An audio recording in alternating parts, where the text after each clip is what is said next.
Hi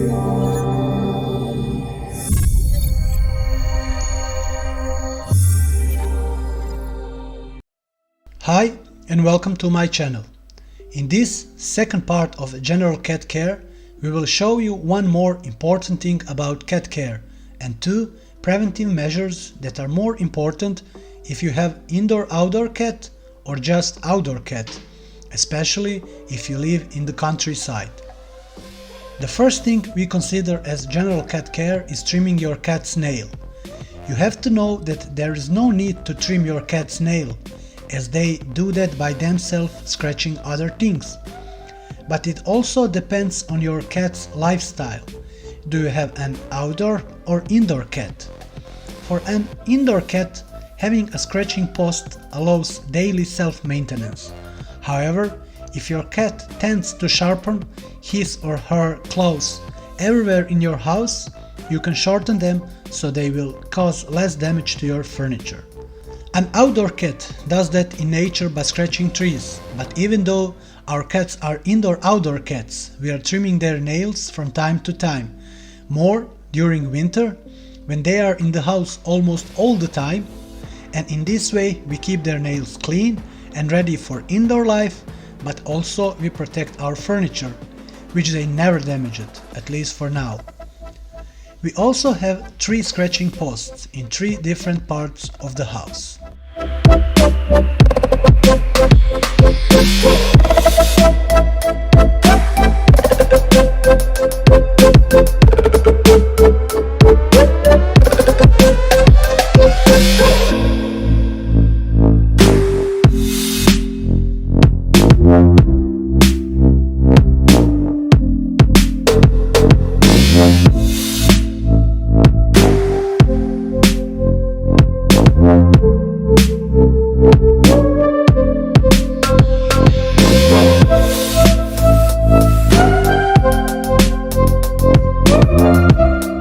When trimming a cat's nail, always do it in a place with a good light, as that way you will easily see where to cut.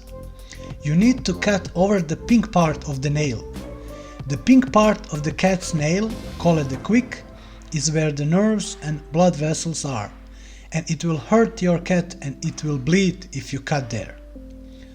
Some people like to hold a cat against their body, and that's fine, but I like to lay them down and to adjust my body so they feel comfortable as much as possible. Also, as everything else, we are doing that together, so my wife comforts our cats while I'm trimming their nails. Also, as in all other things, cats have their own mind, and all of them can behave differently while you are doing this.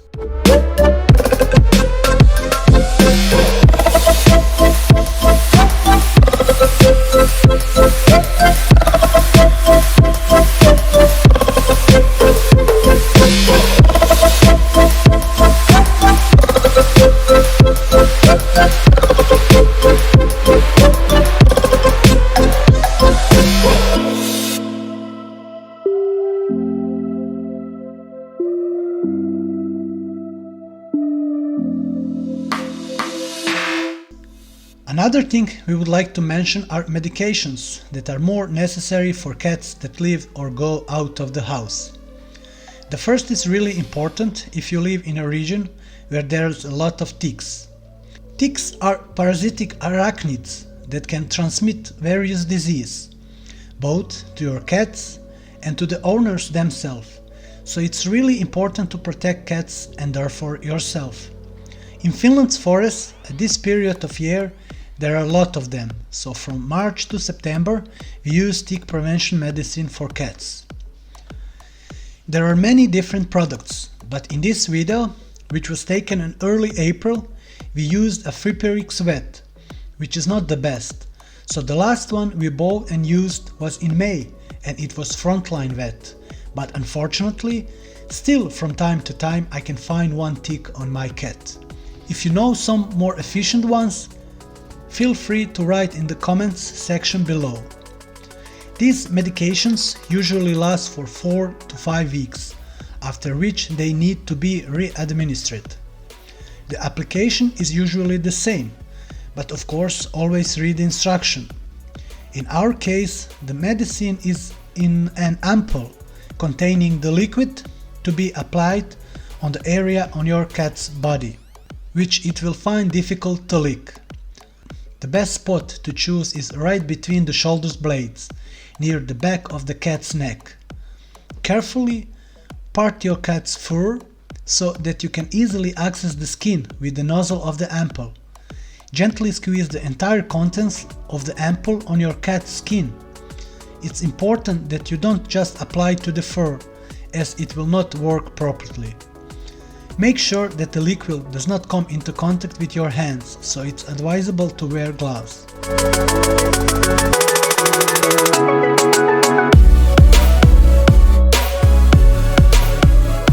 This process can be disrupted if a medicine is applied to a cat which has been bathed recently, as water, shampoo and similar products can strip the natural oil away from the skin. Bathing your cat within the first 24 hours of applying medicine can also reduce the efficiency of the ingredients, and it's not recommended.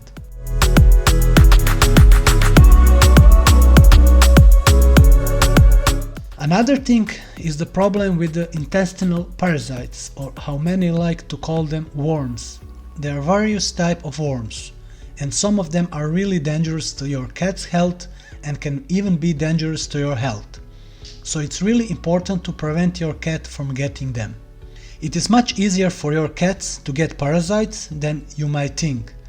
Cats usually pick up worms themselves by ingesting the feces of other infected cats. For this reason, outdoor cats are more likely to suffer from worms. Also, since these worms live in a wide variety of hosts, cats can get certain parasite by ingesting infected animals like snails, slugs, fleas, or even rodents. Mother cats can also pass worms onto their kittens during nursing or even through close contact. Depending on the medicine that you use, it should be given at regular intervals. The best way to give cats this medicine is to give it in wet food while they are hungry and with a small portion of food.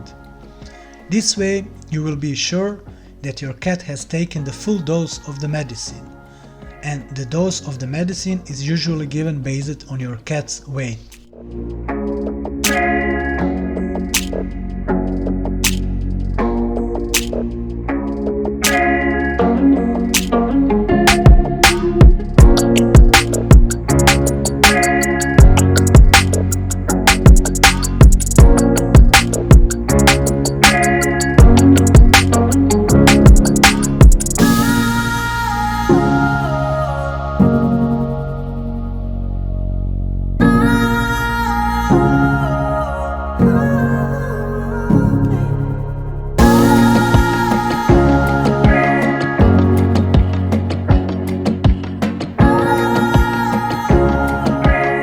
Finally, I will mention that in addition to these medicines, we also take our cat for vaccination against infection disease. And you should know that it's a myth that cats who live indoors do not need to be vaccinated. It is true that they are more protected than cats that go outside, but certainly, important and dangerous infection disease can find indoor cats too. If you find this video amusing, you can give it a like, and maybe you can subscribe to see more from us in the future. Thanks for watching.